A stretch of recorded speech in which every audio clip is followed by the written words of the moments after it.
এইভাবে যদি ঢ্যাঁড়স রান্না করা যায়, আর ঢ্যাঁড়স তো আমরা অনেক রকম খেয়েছি, এইভাবে একটু ভেজে খাবেন ডালের সঙ্গে গরম ভাতেতে, দারুণ লাগবে, আর কিছুই চাই না।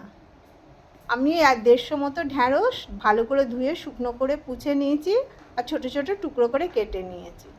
এবার 2 চামচ বেসন আর 1 চামচ কর্নফ্লাওয়ার আর 2 চামচ চালের গুঁড়ো মিশিয়ে নিলাম।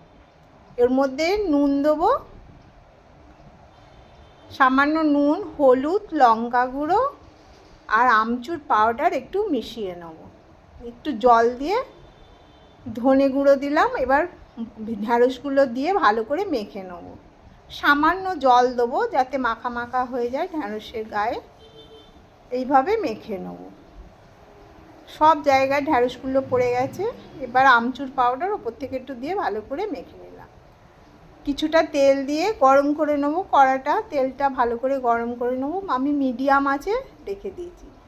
প্রথম ব্যাচটা ঢ্যাঁড়সের ভেজে নেব মিডিয়াম আঁচে, তারপর হাই করে দিয়ে ভালো করে ভেজে নিয়ে তুলে নিচ্ছি। ভীষণ মুচমুচে খেতে হয়, দুর্দান্ত স্বাদ হয় এইটা।